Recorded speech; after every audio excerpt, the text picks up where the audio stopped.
Hello everyone, welcome to our class Business Mathematics, and this is the part 2 of the topic Employee Compensation and Benefits. I am Engineer Jerome Ketaliatulayoven, your subject teacher. So let's move on to employee benefits.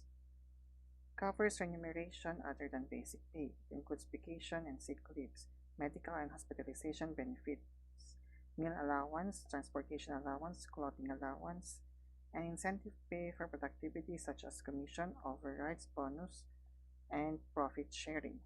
This is a summary of the current regional daily minimum wage rates. This is the region 1 in the table. We have 282 pesos to 340 for non-agricultural workers. For agriculture plantation, which is 295, and for non-plantation agriculture is 282. Because in the Philippines, we have the Wage Rationalization Act, which is the Republic Act number 6727, which set the minimum wage rate applicable for per region, province, and industry sector. The industry sectors are non-agriculture, agriculture, which includes plantation and non-plantation, cottage and handicraft, retail, and services. The minimum wage may vary depending on the number of employees and gross sales of the enterprise and its industry sector. The basic of the minimum wage rate prescribed by the law shall be normal working hours for 8 hours a day. So the 282 to 340 is 8 hours a day minimum wage, and also for 295 and 282 for plantation and non-plantation agriculture respectively. That is the rate in Region 1. So let's move on to taxable benefits.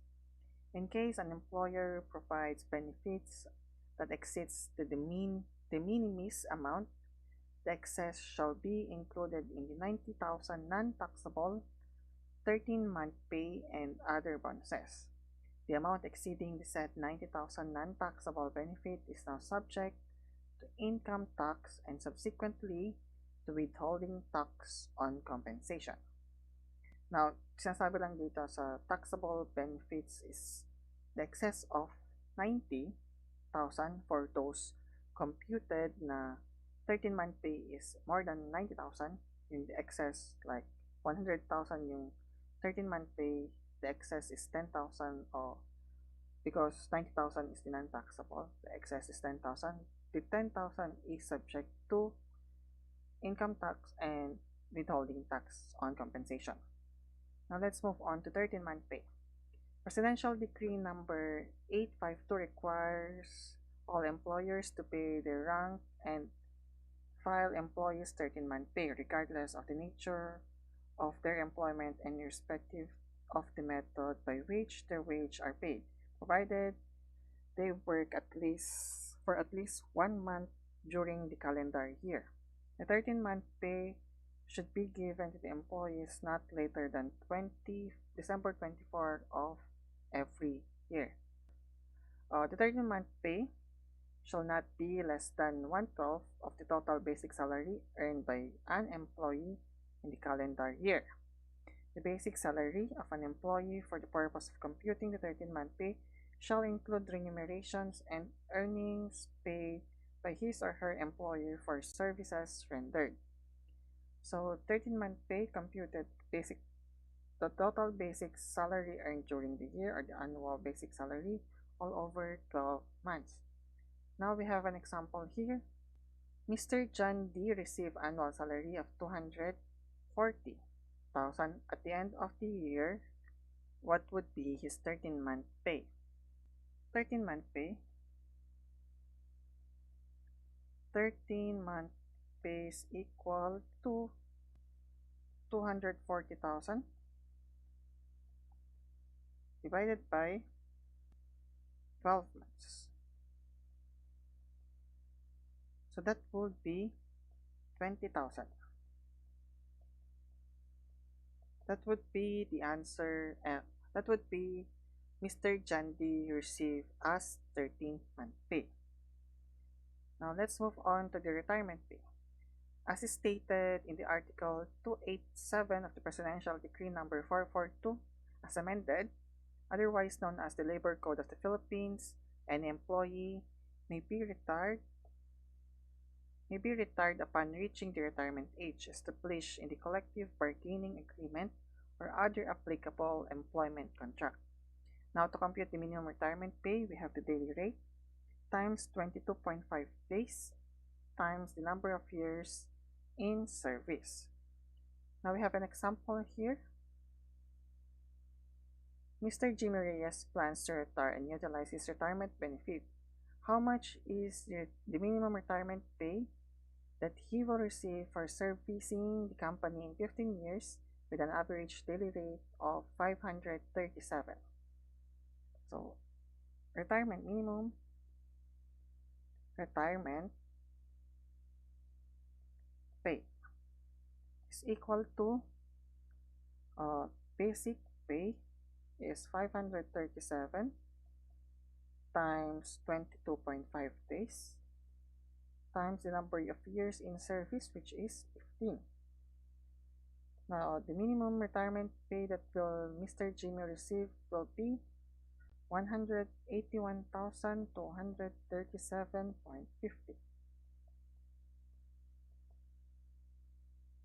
That would be Mr. Reyes' minimum retirement pay if he plans to retire 15 years. So now let's move on to non-monetary benefits. Non-monetary benefits are which includes sick leave, paternity, bereavement, solo parent leave, vacation, calamity leave, Magna Carta for women or the special leave, and leave for victims of violence against women and their children. So first, we have sick leave. Non-monetary sick leave, non-monetary benefits, sick leave, 12 days, I should say, for the first 2 years of service and additional 1 day every starting of the third year. Maximum total sick leave is 15 days. All unused leaves are convertible to cash at the end of the year. Now, sick leave is basically when you are sick, you need to file a leave. Now, it states here that for the first 2 years, only 12 days. And for the succeeding years, you have 1 day. And for the maximum sick leave is 15. All unused should be convertible to cash at the end of the year. So the next would be the paternity leave. Republic Act number 8187, also known as Paternity Leave Act of 1996, was enacted in order to provide for the well-being of the families by assuring that husbands can effectively exercise their function as new fathers through the paid work leave of 7 days to for childbirth, including miscarriage of legitimate spouse, to be availed within 60 days from delivery or miscarriage. Paternity leaves are available for those fathers. It's for males. Now, the next would be the bereavement.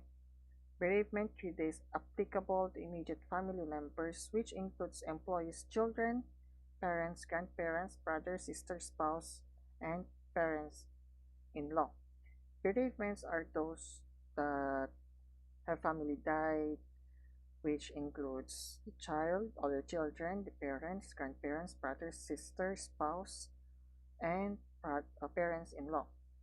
You are given a non-monetary benefit or a leave of 3 days. It's a leave applicable for bereaved families. Now, let's move on to solo parents. Republic Act number 8972, also known as Solo Parents Welfare Act of 2000. In addition to leave privileges under existing laws, parental leave of not more than 7 working days every year shall be granted to any solo parent employee who has rendered service at least 1 year.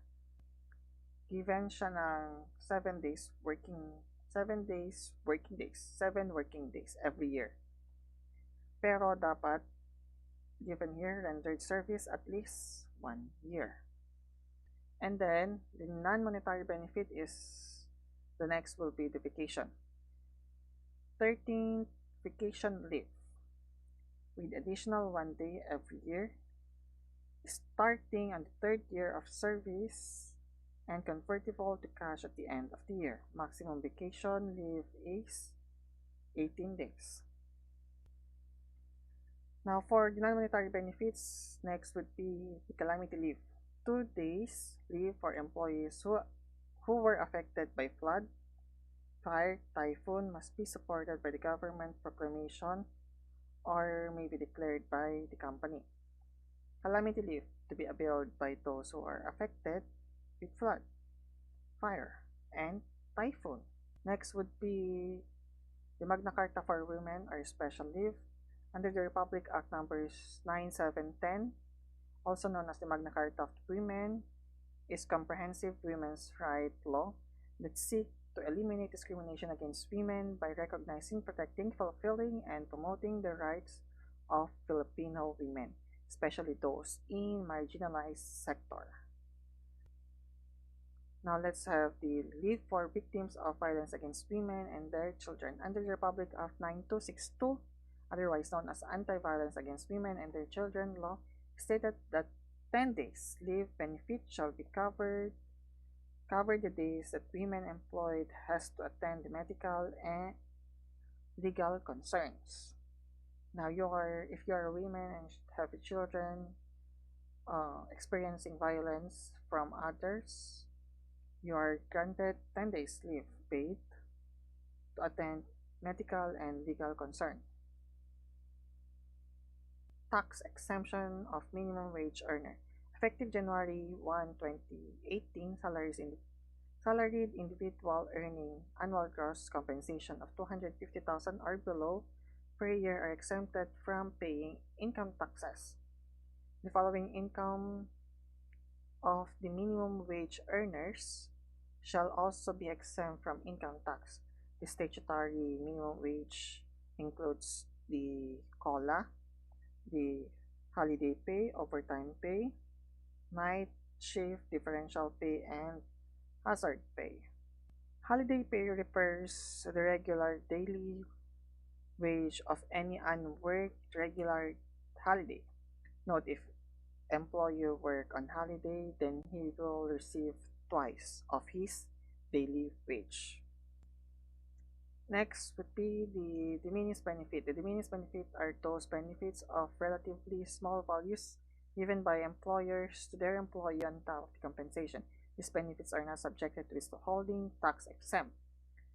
All other benefits given to employers that are not included in the above enumeration shall not be considered as de minimis benefits, hence shall be subjected to income tax and withholding tax on compensation income.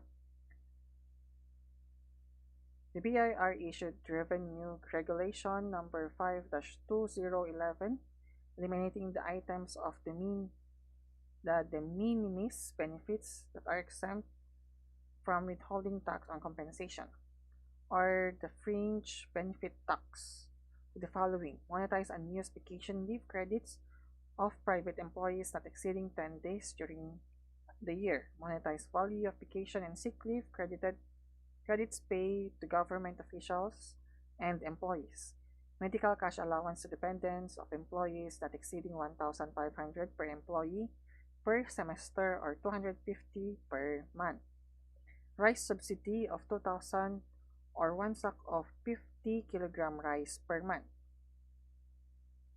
uniform and clothing allowance not exceeding 6,000 per annum, actual medical assistance, example medical allowance to cover medical and healthcare needs, annual medical executive checkup, maternity assistance, and routine consultation not exceeding 10,000 per annum, laundry allowance not exceeding 300 per month, employees achievement awards, and gifts given during Christmas and Major anniversary celebration not exceeding 5,000 per employee per annum.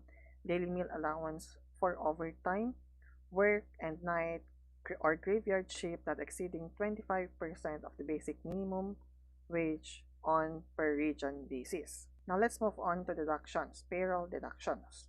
An employee's gross earnings are not what he or she takes home. There are certain deductions from gross income, from gross earning to arrive at or compute for employees' net pay or take-home pay. This deduction may include, among others, the following: employees' SSS contribution for private employees, employers' GSIS contribution for government employees, PhilHealth contribution for all employees, withholding taxes for all employees, salary advances, or temporary values, union dues. Now, let's move on to the first, the rate of contribution of SSS. This is deduction, payroll deduction. Social Security system was created to provide private employees and their families protection against disability, sickness, old age, and death. All employees of private enterprises are covered by Social Security system. Self-employed individuals can also become member. The monthly contribution are based on the compensation of members. The current SSS contribution rate is 13% of the monthly salary credit not exceeding 16,000, and this is being shared by the employer and the employee. Self-employed and voluntary members pay the 11% of the monthly salary credit based on the monthly earning declared at the time of registration. For OFWs, the minimum monthly salary credit is pegged at 5,000. For the non-working spouse, contribution will be based on 50% of the working spouse last posted monthly salary credit, but in no case shall it be lower than 1,000.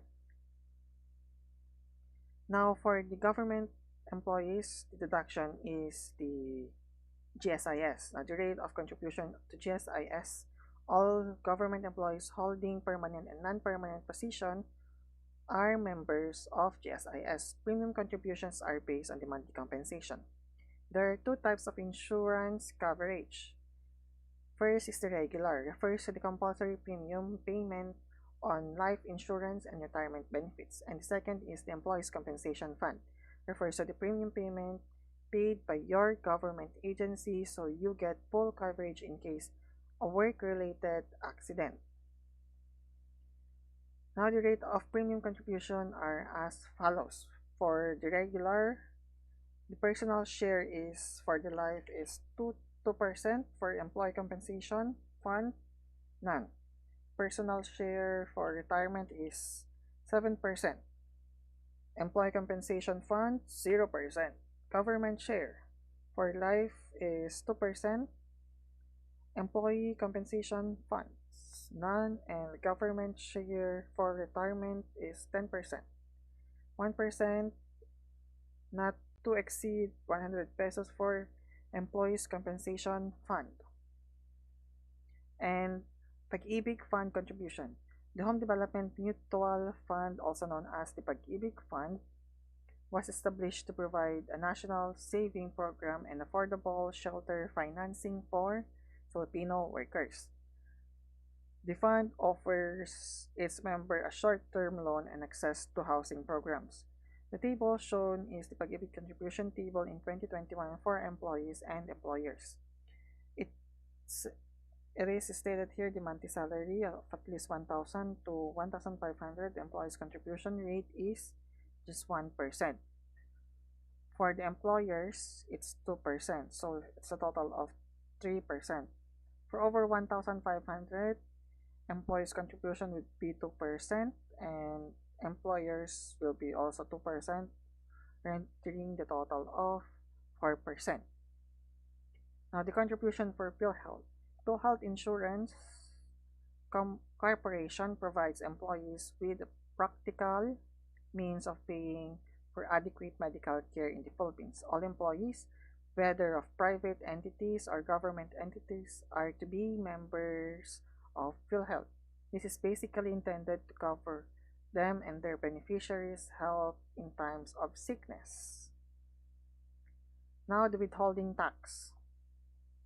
Withholding tax on compensation is a tax withheld from income payment to individual arising from an employer-employee relationship.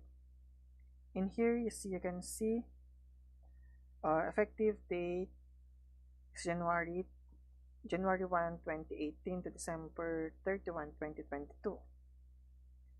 So that's it. That's the part 2 of the employee compensation and benefits. Thank you for listening and have a great day. Bye-bye.